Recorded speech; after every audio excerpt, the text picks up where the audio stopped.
Information ഉണ്ട്, കുട്ടിക്കാലം മുതലുള്ള ഇൻഫർമേഷനുകളൊക്കെ.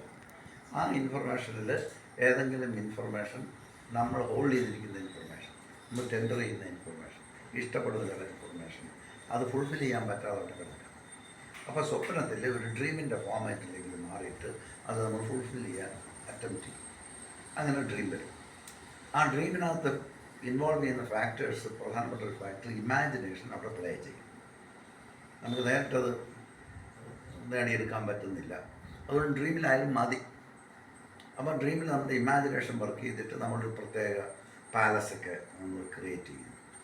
പരിചിതമില്ലാത്തൊരു പാലസ് ഭയങ്കര സർവ്വകാന്തങ്ങളൊക്കെ കെട്ടി തൂക്കി ഇട്ടങ്ങനെ വലിയ ഡിന്നറൊക്കെ അറേഞ്ച് ചെയ്തിട്ടുണ്ട്, ഇങ്ങനെയൊക്കെ കാണിക്കുന്നു. അപ്പോൾ ഇത് ഈ പ്രോസസ്സ് നടന്നുകൊണ്ടിരിക്കുന്ന സമയത്ത് വെച്ചിട്ട് വേണമെങ്കിൽ ഈ എലമെൻറ്റിൻ്റെ ടേൺ കഴിഞ്ഞിട്ട് അടുത്ത എലമെൻറ്റ് കയറി വരാം. സ്വപ്നം അവിടെ ബ്രേക്ക് ആവും.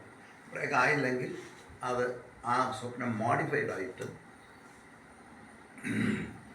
Passion, sex, family, imagination, pride, ഇത്തരം കാര്യങ്ങളുമായി ബന്ധപ്പെട്ട ഏറിയ സ്റ്റിമുലന്റ് പലതും നടന്നിട്ടുണ്ടാവുമല്ലോ ജീവിതത്തിൽ. Family, sex, family, creativity, imagination എല്ലാ സ്വപ്നമായിട്ട് ബന്ധപ്പെട്ട് കിടക്കും. അതിലേക്ക് മൈഗ്രേറ്റ് ചെയ്യുക. അല്ല, ഇനി വാട്ടർ എലമെൻ്റാണ് ഡോമിനൻ്റായി കിടക്കുന്ന ടൈമിലാണ് സ്വപ്നം സ്റ്റാർട്ട് ചെയ്യുന്നതെങ്കിൽ അത് പെർട്ടിക്കുലർലി നമുക്ക് അപ്പം ആക്റ്റീവായിരിക്കുന്ന മെമ്മറി കണ്ടൻറ്റാണ് ഇമാജിനേഷനുമായിട്ട് മിക്സ് ചെയ്തിട്ട് പുതിയൊരു ഡ്രീം ക്രിയേറ്റ് ചെയ്ത് തരും. ഫുൾഫിൽ ചെയ്യാൻ വേണ്ടിയാണ്.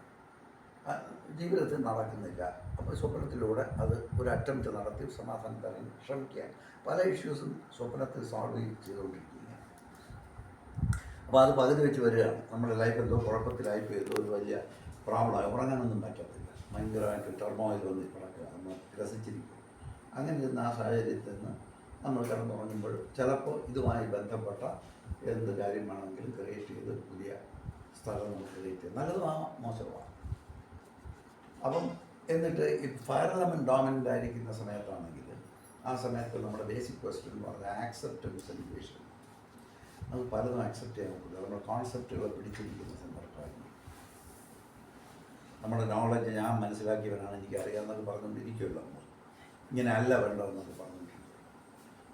അത് ഡോമിനൻ്റ് ആയിരിക്കും. അപ്പോൾ ആക്സെപ്റ്റ് ചെയ്യാൻ പറ്റില്ല. ആരെന്ത് പറഞ്ഞാലും ആക്സെപ്റ്റ് ചെയ്യാൻ പറ്റില്ല. 10 മിനിറ്റ് കഴിഞ്ഞിട്ട് ആക്സെപ്റ്റ് ചെയ്യാൻ പറ്റും. വേറൊരു രസം എന്ന് പറയുന്നത്, നമ്മൾ ഈ